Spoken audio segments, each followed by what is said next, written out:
para escuchar un nuevo reto. Enseñanza para tu vida. Principios que forjarán tu carácter. Palabras que te alientan. Bienvenidos al Tabernáculo Bíblico Seguidores de Jesús. Escucha Palabra de Dios.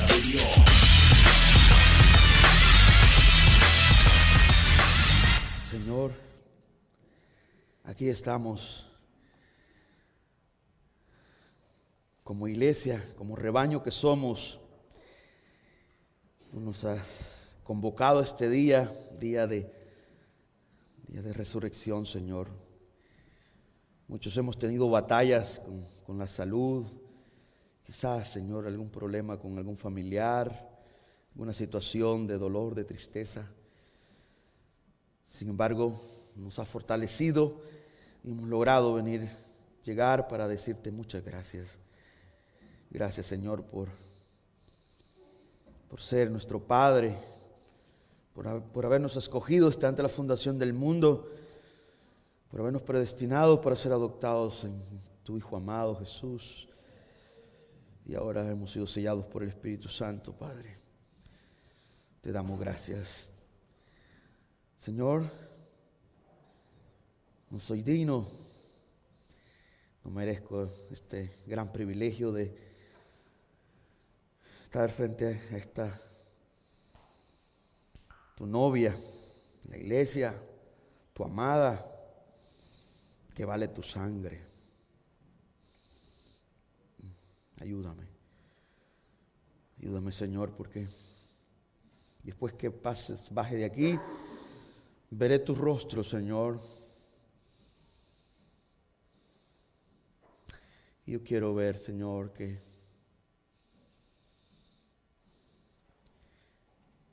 tu rostro está satisfecho porque tu iglesia escuchó la porción, Dios, que se ha preparado. Yo solo soy, Padre amado, el mesero. Tú eres el cocinero. Eso soy, Padre. Quiero servir a la mesa, mis hermanos, esta comida espiritual y obra tú. Obra, Señor, para tu gloria. Toca los corazones, edifica tu iglesia. Todo te lo pido en el nombre que es sobre todo nombre, en el nombre de Jesús, Señor nuestro. Amén y amén. Puede tomar su lugar, amados hermanos y hermanas. Quiero leer para usted, si usted tiene su Biblia y quiere acompañarme a leer. Llegamos al capítulo 9 de la carta a los Hebreos. Ya sabemos el contexto, pero me gusta recordar un poco para los hermanos que se unen. Siempre tenemos personas que van llegando y es bueno entender en qué contexto se escribió la carta a los Hebreos. La carta a los Hebreos fue dirigida a un grupo de judíos cristianos. Y se cree que se escribió allá por el 64 al 68 después de Cristo. Y el escritor, hermanas y hermanos, amigas y amigos, de esta carta es anónimo. Por el contenido que tiene, la mayoría de los eruditos llega a una conclusión que tiene que ser el apóstol Pablo. Por el contenido, por todo lo que se explica aquí. El tema general de esta carta es la supremacía de Jesús. Y se divide en varias partes. La carta a los Hebreos nos habla que Jesús es mayor a todo. Jesús es superior a todas las prácticas, a todos los rituales. Y aquí hace una comparación entre el judaísmo, el judaizante, que estaba en su apogeo en esa época, arrasando lo que era con querer detener aquella revolución que había en esos días, persiguiendo a los hermanos y tratando la manera de confundirlos. Recordemos un punto importante, que todavía el templo estaba en pie y estos judaizantes seguían ellos practicando, haciendo los rituales. Ahí estaba el sumo sacerdote. Se cree que en el 70 pues el templo fue destruido. Entonces, hay esa oposición y por eso fue necesario escribir esta carta a esos hermanos que estaban siendo perseguidos, se les quitaba sus propiedades, estaban encarcelando, los mataban. El cristianismo era un delito, no era legal el cristianismo en esa época. Matar a un cristiano no habían consecuencias. Y todo eso lo que hacía es que generaba miedo en aquellos que no estaban bien afirmados en la fe, y algunos estaban mezclando con los judaizantes. Estaban abandonando su fe. Y por eso es que era necesario esta carta para advertir. Hay como 7 advertencias. La primera es que la carta a los Hebreos exhorta a los hermanos de aquella época acerca de la superioridad del Hijo de Dios, del capítulo 1 al capítulo 2. También exhorta acerca de la superioridad de la fidelidad del Hijo de Dios, capítulo 3 al 4. En tercer lugar, habla también de la superioridad de la obra del Hijo de Dios, capítulo 5, capítulo 6.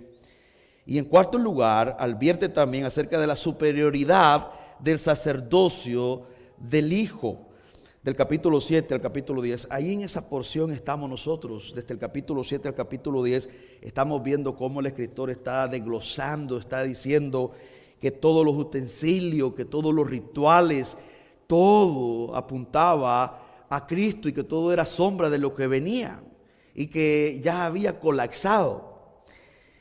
Así que, en quinto lugar, otra advertencia que encontramos es que la superioridad de la fe cristiana, del capítulo 11 al capítulo 12, y en sexto lugar, encontramos otra advertencia más, la superioridad del camino del Padre, y en séptimo lugar, superioridad de la vida cristiana en la iglesia, del capítulo 13 hasta el final.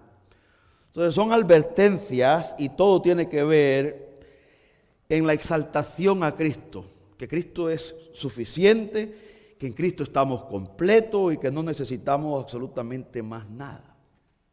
Ese es el contexto, hermanas y hermanos, de la carta a los romanos. Habiendo dicho eso, vamos a leer esta porción que quiero que estudiemos hoy. Capítulo 9, versículo 1 al 10, dice así la palabra de nuestro Dios. Ahora bien, aún el primer pacto tenía ordenanza de culto y un santuario terrenal, porque el tabernáculo estaba dispuesto así. En la primera parte, llamada el lugar santo, estaban el candelabro, la mesa y los panes de la proposición. Tras el segundo velo estaba la parte del tabernáculo llamada el lugar santísimo, el cual tenía un incensario de oro y el arca del pacto cubierta de oro por todas partes, en la que estaba una urna de oro que contenía el maná, la vara de Aarón que reverdeció, y las tablas del pacto. Y sobre ella los querubines de gloria que cubrían el propiciatorio, de las cuales cosas no se puede ahora hablar en detalle. Así dispuestas estas cosas, en la primera parte del tabernáculo entran los sacerdotes continuamente para cumplir los oficios del culto. Pero en la segunda parte, solo el sumo sacerdote una vez al año, no sin sangre, la cual ofrece por sí mismo y por los pecados de ignorancia del pueblo, dando el Espíritu Santo a entender con esto que aún no se había manifestado el camino al lugar santísimo, entre tanto que la primera parte del tabernáculo estuviese en pie, lo cual es símbolo para el tiempo presente, según el cual se presentan ofrendas y sacrificios que no pueden hacer perfecto en cuanto a la conciencia al que practica ese culto, ya que consiste solo de comida y bebidas, de diversas abluciones y ordenanzas acerca de la carne, impuestas hasta el tiempo de reformar las cosas. Por esa razón, hermanas y hermanos, titulé el mensaje de esta ocasión, el tiempo de reformar las cosas. El tiempo de reformar las cosas.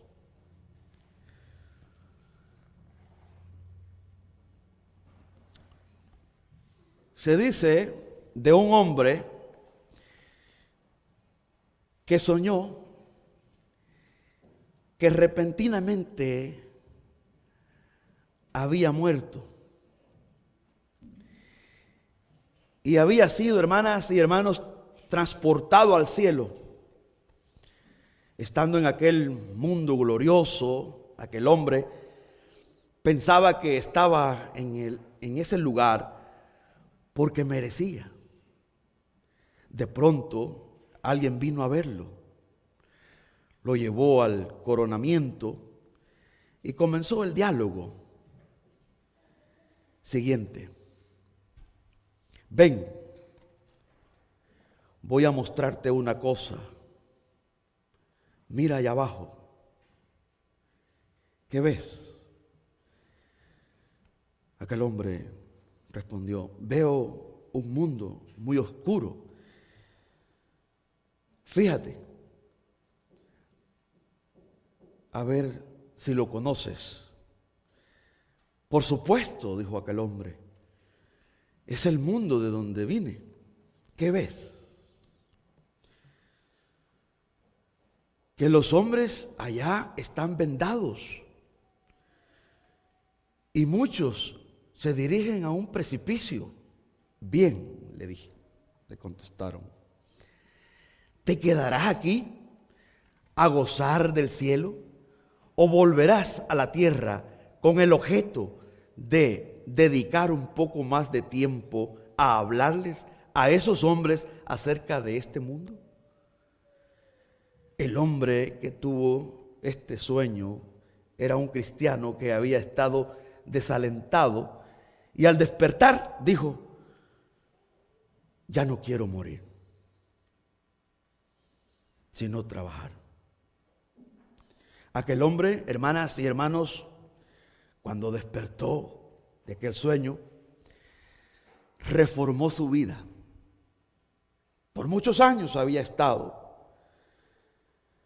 cargado, afanado en otras cosas, despreocupado por la salvación de las almas. Pero cuando despertó, se dio cuenta de la necesidad de los demás. Al igual que ese hombre, hermanas y hermanos, nosotros necesitamos reformar nuestra vida. Hay áreas en cada uno de nosotros que necesitan ser fortalecidas. La palabra de nuestro Dios nos habla en Romanos capítulo 12, versículo 11, en lo que requiere diligencia, no perezosos, fervientes en espíritu, sirviendo al Señor, gozosos en la esperanza, sufridos en la tribulación, constantes en la oración. El tiempo de reformar las cosas. Lo que nosotros acabamos de leer en Hebreos capítulo 9 es un relato histórico que usted lo puede ver con lujo de detalle en el libro de Éxodo. En algunas ocasiones nosotros ya hemos estudiado el tabernáculo y es tan deleitoso cuando usted comienza a ver cada parte, hasta las estacas, las pieles, las medidas, los utensilios, todo. Símbolo y muchas cosas de ese tipo de Cristo. De hecho, que en el libro de Juan, capítulo 1, versículo 14, se usa esa palabra en el griego del tabernáculo, que ese tabernáculo se hace carne, que es Cristo, habitar. Porque los discípulos allí, si usted va conmigo a Juan, capítulo 1, ven lo que se manifestaba en el tabernáculo. En el tabernáculo se manifestaba la gloria de Dios, el Shekinah de Dios. Dios allí hablaba. Y Dios ha hablado por medio de Jesús. Jesús vino para mostrarnos al Padre. Juan capítulo 1, versículo 14 dice: y aquel verbo fue hecho carne y habitó entre nosotros. Y vimos su gloria, gloria como del unigénito del Padre, lleno de gracia y de verdad. Aquí la Biblia nos está diciendo, Juan nos está diciendo, el discípulo amado que escribe el Evangelio dice: al igual que nuestros padres contemplaron la gloria del eterno Dios en el Éxodo, en el desierto, cuando se manifestaba en esa columna de fuego y en esa nube, cuando Dios estaba ahí, su gloria, su majestad, su voz de trueno, en Cristo nosotros, esa palabra tronante, ese logos, se hizo carne y vimos su gloria, hemos visto su gloria, el resplandor de la gloria del eterno Dios. Entonces, en pocas palabras, Cristo es la culminación de todas esas prácticas, de todo eso que Dios ordenó al pueblo de Israel en el Antiguo Testamento. En esta sección del capítulo 9 de Carta a los Hebreos, del versículo 1 al 10, en esta sección el autor sagrado expone primero del versículo 1 al 5 el lugar donde se ejercía el ministerio sacerdotal en el viejo pacto. Y describe después la función que ahí desempeñaban los sacerdotes, y en especial el sumo sacerdote del versículo 6 al 10. Como este era un pueblo judío y estaba bregando con las tradiciones, era necesario explicarle del cambio. No es fácil, hermanas y hermanos, salir de una tradición. Los judíos, hasta el día de hoy, los judíos ortodoxos no han podido salir. Los que venimos del catolicismo, nosotros cuando comenzamos en el cristianismo, tenemos que empezar a batallar con un montón de cosas que practicamos en el pasado. Creo que una de las cosas que más nos esclavizó es que nos enseñaron la parte moral, que si hacíamos cosas, si hacíamos buenas obras, pues eso era más que suficiente y nos merecíamos el cielo si dábamos limosna, si nos comportábamos bien. Y nosotros nos acomodamos a ese estilo de vida que era difícil, pero cuando llegó el Evangelio y nos dijeron y nos leyeron la Biblia y nos pusieron contra la pared que no hay justo ni aun uno y que todos hemos pecado en Adán, se cayó aquel velo. ¿A cuántos de nosotros no nos enseñaron que hay mujeres pulcras, santas, que nunca pecaron? Yo recuerdo a mi abuela, ella decía: la santa fulana de tal nunca pecó. Pero los signos de interrogación comenzaban a brotar por mi mente.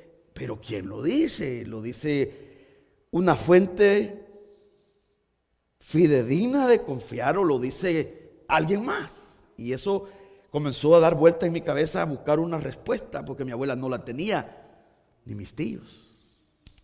Y así fue como Dios me llevó a las Sagradas Escrituras y comencé a buscar una respuesta a todas esas preguntas. Y yo recuerdo cuando leí Romanos capítulo 3, si usted quiere ir conmigo solamente para que vea la esclavitud de la tradición, cómo nos encadena. Romanos 3, versículo 10 en adelante. Aquellas ideas que habían hombres pulcros, sin pecado, aquella idea que María fue una mujer sin pecado concebido, cuando yo leí esto, fue una gran cadena que se cortó.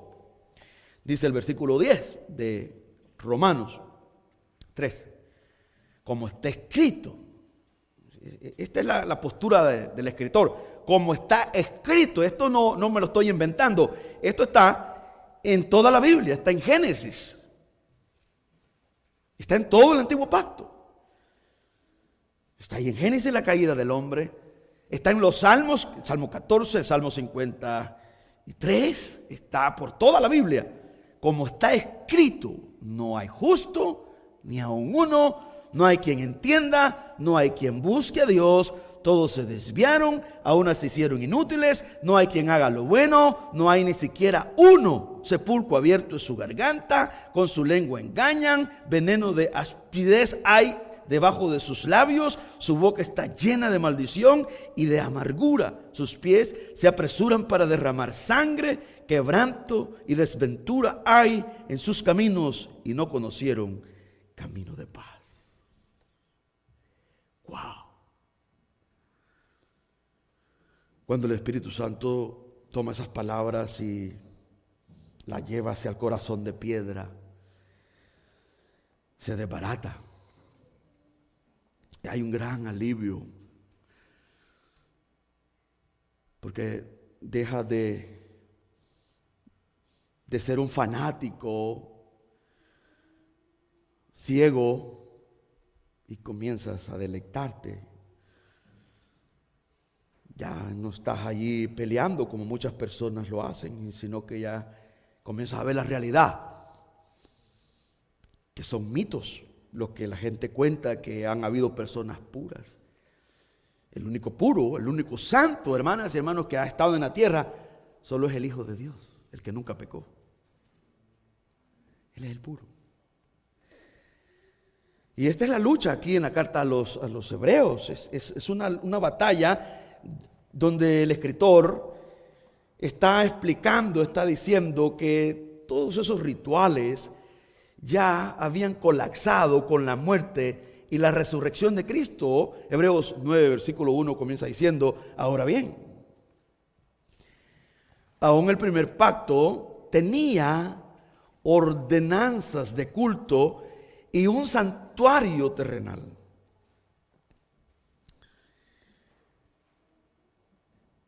Tremenda esta palabra que usa tenía, el pretérito imperfecto, da a entender, hermanas y hermanos, que el valor de las ordenaciones litúrgicas del santuario terrestre había caducado, ya no era necesario.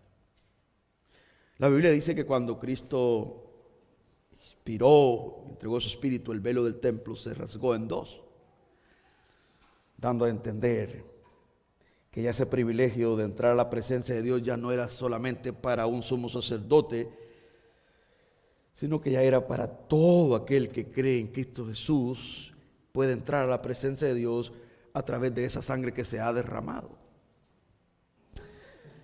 Versículo 2, Hebreos 9, porque el tabernáculo estaba dispuesto así. En la primera parte, llamada el lugar santo, estaban el candelabro, la mesa y los panes de la proposición. El candelabro, es decir, el de los 7 brazos labrados a martillo de oro puro, según Éxodo capítulo 25, versículo 31 al 39. Allí estaba también la mesa de madera de acacia, recubierta de oro puro, para colocar en ella el pan de la propiciación, el pan que se colocaba ahí. Todos esos utensilios, hermanas y hermanos, apuntaban a alguien, apuntaban a Cristo. Esto es maravilloso porque lo vemos en Éxodo capítulo 25, versículo 23 al 29. Éxodo capítulo 25, versículo 30 dice: y pondrá sobre la mesa el pan de la propiciación delante de mí continuamente. Era un trabajo tedioso para los sacerdotes que estaban ahí todos los días haciendo esta labor. Y entonces el escritor está diciendo, bueno, los judíos vienen y nos dicen que no hay problema, podemos creer en Cristo, somos salvos, pero que no dejemos de ir al templo a llevar ofrendas para que sean sacrificadas, porque de esa forma pues nosotros testificamos que somos el pueblo de Dios. Pero eso contradecía, esta era la lucha y este era el cambio que debía de surgir. ¿Nos quedamos con Cristo o nos quedamos con la tradición? Aquí necesitamos un milagro. Porque yo tengo un papá, tengo un abuelo que está allí en el templo y va todos los sábados, el sabbat, y va cargando. Pero yo estoy allá en una cueva huyendo porque me persiguen y mi abuelo me dice, Tony, no tienes por qué andar huyendo, solamente ve conmigo al templo y acompáñame. Nosotros no tenemos problemas con ese Jesús de Nazaret que ha muerto y ha resucitado. Y vas a evitar, tú practicas nuestros rituales y nadie te va a perseguir. Esa era la estratema o la astucia de Satanás en esos días. Y por eso era necesario explicar esto. Quizás para nosotros que no éramos parte de esta cultura, de estos rituales, lo miramos desde este lado, no tenga tanto impacto, pero para aquella cultura es como si usted le dijera a un católico, cuando tú tienes a Cristo Jesús, ya no necesitas pues orar a la Virgen María. Ya no necesitas tú sacar una cruz y andarla poniendo allí en el Villa Cruz. No, ya no necesitas ponerte una cruz de ceniza. Porque eso es externo, eso no te ayuda para nada. Aquella persona, si todavía no ha sido regenerada, puede explotar de enojo y arremeter contra usted y decir, pero ¿cómo te atreves a hablar mal de esto? Bueno, algo así. Le estoy poniendo una comparación para que vea cómo eso pegaba en la cultura judía en esos días. No era algo tan sencillo. No era, bueno, esto es dulce. No, esto era amargo para los tradicionalistas. Era dulce para las ovejas, para aclararles la superioridad de Jesús. Aquí el punto, hermanas y hermanos, es Cristo Jesús. Estás en Cristo, eres nueva criatura, las cosas viejas pasaron aquí, todas son hechas nuevas. Estás en Cristo, estás completo, no necesitas más nada. Él cumplió toda la ley, Él vivió una vida sin pecado que demanda la ley, y Él fue a la cruz, y Él se hizo maldito al ocupar tu lugar, porque la ley dice, maldito de Dios todo aquel que es colgado en un madero, pues Él ya fue allí torturado en tu lugar. ¿Acaso necesitas más extra, ayuda? Y Él fue sepultado y al tercer día resucitó, como evidencia que la ofrenda agradó al Padre, y ya no tienes que seguir cargándote en hacer obras. Ahora descansa. Él nos llama, venid a mí y descansad. Mira lo que dice Mateo capítulo 11. Este llamado que hace Jesús en Mateo capítulo 11, versículos 28 y 29, no es un llamado a descansar del cansancio físico, sino que es un llamado a descansar de la religiosidad. La religión te cansa porque te exige obras. La salvación por obras, hace esto y lo otro, tienes que hacer esto y lo otro. El Evangelio te dice, esto fue lo que Cristo hizo, esto es lo que Dios hizo. Esas son las buenas noticias y lo comparás. La religión te dice, haz esto y haz esto y haz esto y haz esto, y terminas cansado. Mira lo que dice Mateo 11, hablando Jesús. Venid a mí todos los que estáis trabajados y cargados, y yo os haré descansar. Venid a mí, los que estáis ya hartos de cargar cosas, de hacer cosas que no dan nada de gozo. por tradición. Entonces ese es un llamado en Mateo capítulo 11, versículo 28. Venid a mí todos los que estáis trabajados y cargados, y yo os haré descansar. Llevad mi yugo sobre vosotros y aprended de mí, que soy manso y humilde de corazón, y hallaréis descanso para vuestras almas, porque mi yugo es fácil y ligera mi carga. Descanso para el alma. El alma no tiene descanso mientras no hay seguridad de salvación. La religión no te da seguridad. Ahí tenés tú a los musulmanes, tienen que orar 5 veces al día y no están seguros. Alá tiene la última palabra en el gran juicio y ellos están en espera cuando Alá los juzgue si hicieron buenas obras. Pero imagínate la tortura que tienen estas personas, que tienen que orar 5 veces al día para ver si Alá les perdona. Eso no es lo que el Evangelio te enseña. El Evangelio te enseña que Cristo cumplió de una vez y para siempre, y que en el Antiguo Testamento Dios le dio ordenanzas, rituales al pueblo judío que apuntaban a un futuro mejor, y que todos los utensilios que habían sido santificados, apartados con un propósito, tenían su función, pero un día iban a expirar, ya no iba a ser más necesario. Y era el tiempo de reformar algunas cosas. Versículos 3 y 4. Aquí en el capítulo 9 nos está hablando de la función de los sacerdotes, de los levitas que estaban allí en el lugar santo. No sé si usted ha visto, pero en algunas iglesias todavía ellos tienen este modelo. Algunos pastores, con amor lo digo, ponen un púlpito allá adelante, un atril, y le dicen a la congregación, vea, que de ahí para allá es el lugar santo y de ahí para arriba el altar es el lugar santísimo. Confusión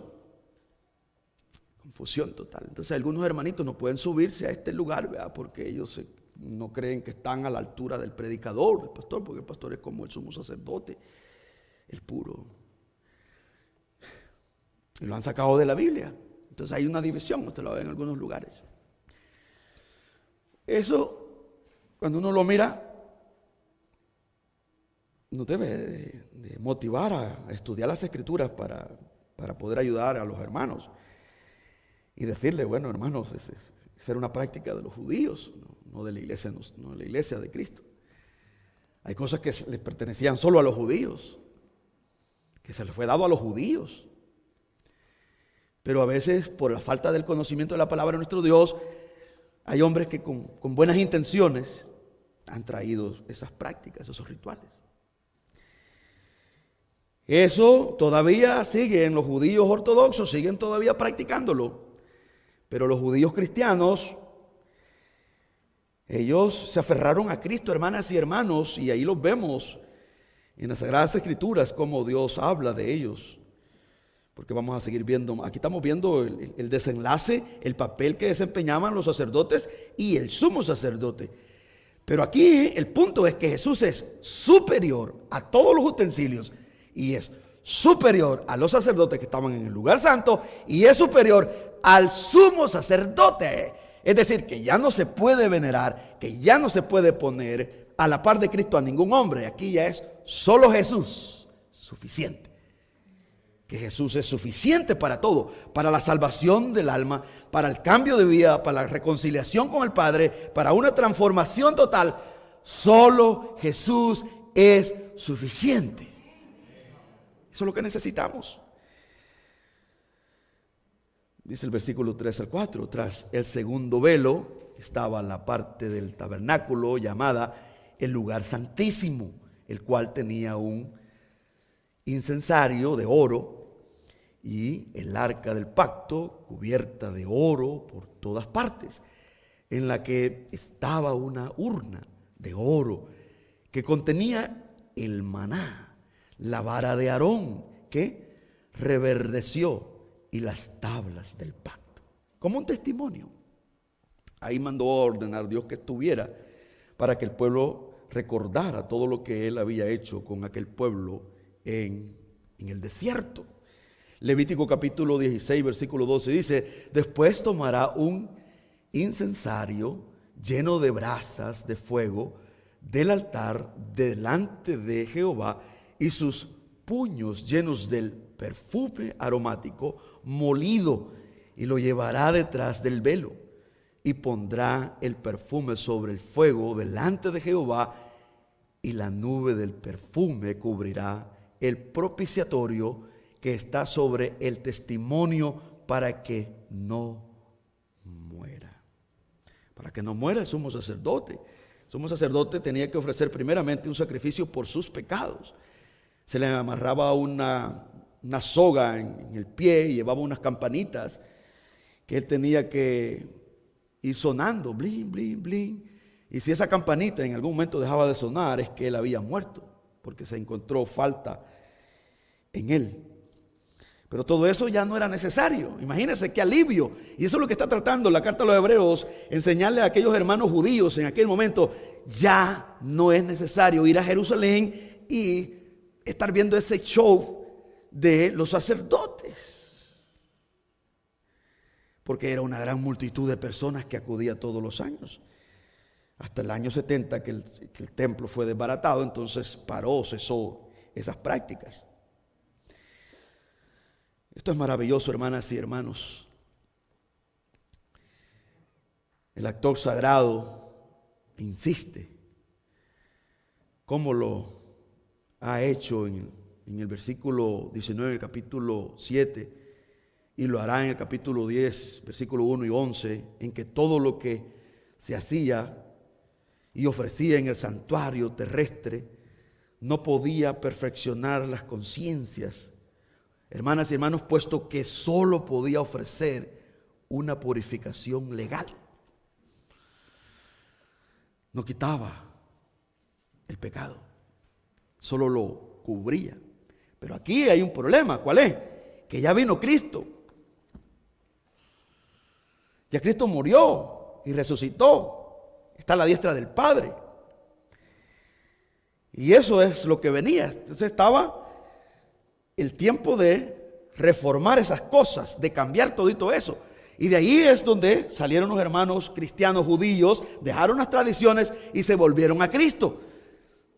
Todos nosotros hemos sido alcanzados por las tradiciones. Pero es cuando llega Cristo, hermanas y hermanos, que cambia absolutamente todo.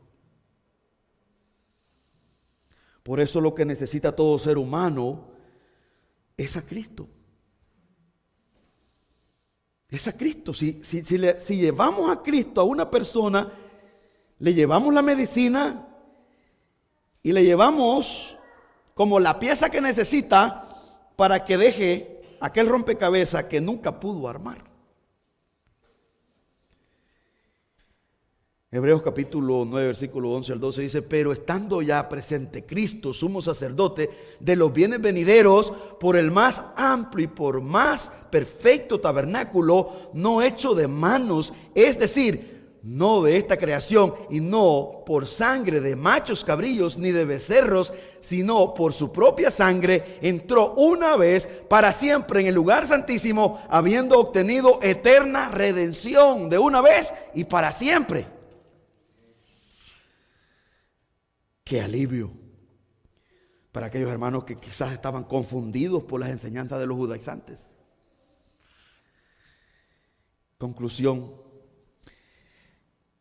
¿cuáles son las cosas que necesitamos reformar nosotros ahora en día? ¿Cuáles son las cosas, hermanas y hermanos, que nosotros también necesitamos reformar? ¿Cuáles son? Esa palabra que únicamente aquí aparece en Hebreos, reformar, diortoseos, es una palabra que habla acerca de alinear, de rectificar. Esa es la palabra reformar, que aparece en el versículo 10. ¿Qué es lo que hace falta en nosotros reformar? Todos los días necesitamos alinear alguna área de nuestra vida. Ya le expliqué la cultura judía. Le puse una comparación de la cultura en Latinoamérica. Y eso está en su apogeo. El catolicismo predomina en nuestra región. Las vírgenes, los santos, todo eso está lleno. Pero en nosotros también hay cosas, hermanas y hermanos, que necesitan ser reformadas. ¿Cuáles son las cosas que necesitamos reformar nosotros? Número uno, puede que sea la forma tradicional de cómo servir a nuestro Dios. Todos podemos caer en la trampa de servirle al Señor, congregarnos como se acostumbra una vez, nada más. Leer la Biblia de vez en cuando. Decir solamente que soy cristiano. O venir al templo solamente para cumplir, porque ese es mi deber como cristiano. Esa es una tradición que necesita ser reformada por una relación. No limitarnos a unos minutos, a un día, sino que podamos nosotros lograr tener una relación las 24 horas, los 7 días a la semana, todo el tiempo con nuestro amado, aquí en el templo, en la casa, en el trabajo, donde quiera. Si usted está en ese grupo de personas, que usted ha estado viviendo un cristianismo tradicional, con duda, que usted no sabe si es cristiano porque no siente pasión, no siente nada, pues pídale perdón a Dios. Número 2, la forma de cómo pensamos que es el cristianismo. Porque a veces pensamos que el cristianismo es comprarse una Biblia, andar una Biblia, ir a la iglesia, ofrendar y ya salir por esa puerta, poner la Biblia en el carro o ponerla en la casa y el otro domingo volvemos. Eso necesita reformarse, porque no es ese el cristianismo. Nosotros pensamos que así es, pero no es así. Número 3, la forma de cómo vivimos la vida cristiana. Vivimos una vida cristiana pensando que somos salvos, pero luego enfocados en todas las cosas terrenales y no apasionados por las cosas celestiales. Necesitan ser reformadas esa parte. Número 4, la manera en cómo nos relacionamos con Jesús. ¿Es Jesús nuestro Señor y Salvador? Número 5, el poco tiempo que le dedicamos a la vida espiritual. Número 6, la forma de cómo guiamos a nuestra familia a Jesús. ¿Cómo estamos guiando a nuestros hijos? ¿Les estamos predicando a Jesús? ¿Les estamos dejando saber la gran necesidad que tienen? Porque son pecadores hasta la médula y están bajo la ira de Dios y que necesitan urgentemente a Jesús. Y si no lo estamos haciendo, y si no estamos gimiendo, y si no estamos llorando por el pecado de nuestros hijos, por el pecado de nuestros familiares, es tiempo de reformar esa área. Porque debemos de sentir el peso, como Jesús lloró por Jerusalén. Como Jesús lloró cuando llegó a la tumba de Lázaro y lloró por la incredulidad de aquella población que aún saliendo Lázaro no tenían la capacidad de creer en el Mesías. Jesús lloró por la cruda realidad de los pecadores.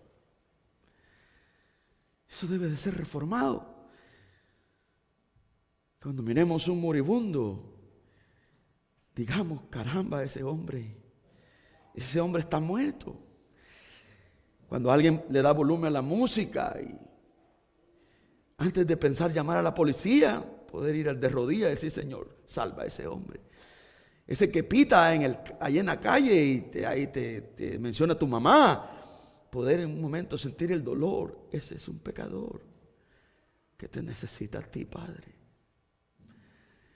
El compañero de trabajo que se sienta contigo y nunca le has hablado de su condición, que es un pecador hasta la médula y está bajo la ira de Dios. Y como aquel sueño que tuvo aquel hombre que soñó que estaba en el cielo. Y todas aquellas personas con vendados de sus ojos cayendo en el precipicio. Que Dios este día, hermanas y hermanos, nos permita reformar esa actitud que tenemos y poder decir, no más, no podré seguir así, no podré. Teniendo un Jesús que salva, que me salvó a mí, ¿cómo es posible que no gima por mis hijos y mis hijas? ¿Cómo es posible que me dé por vencido? Por mi mamá, por mi papá, por mis tíos. Voy a llorar, voy a pedir, voy a avisarles que hay un infierno y que allí va a ser el crujir y el llorar. Voy a advertirles. Estimados hermanos y hermanas, ese es el deseo. Eso es lo que necesitamos. El tiempo de reformar las cosas. Eso es para los judíos. En la carta a los hebreos tenían que reformar los rituales y dejar todo eso. Y apasionarse, poner la mirada solo en Jesús. Ahora es nuestro turno de ver nuestra vida, una vida cómoda, sin dolor por el perdido. A veces hasta enojo porque ignoramos su condición. Él está muerto, él es un cadáver. Necesitamos quizás que Dios nos lleve, como llevó a Ezequiel, a un campo lleno de huesos secos, y que Dios nos deje ver la necesidad que está frente a nosotros. Y no está afuera, está en la casa, están los hijos, nietos, que nosotros necesitamos doblar nuestras rodillas y decir, por favor, dame la gracia para darle una palabra a mi familia que tanto amo. Yo los amo tanto que no quiero que vayan al infierno, quiero que vayan a la gloria que tú has prometido, que Cristo ha ganado. Yo quiero que salgas por esa puerta hoy y que eso sea tu sentir de ahora en adelante. Que sientas el peso de la calamidad del que todavía no ha creído en Cristo. Como lo hizo Cristo. Como tuvo compasión por aquella multitud que iba como ovejas sin pastor. Oramos, Padre. Gracias por los minutos que me diste, Señor, y sostener mi voz.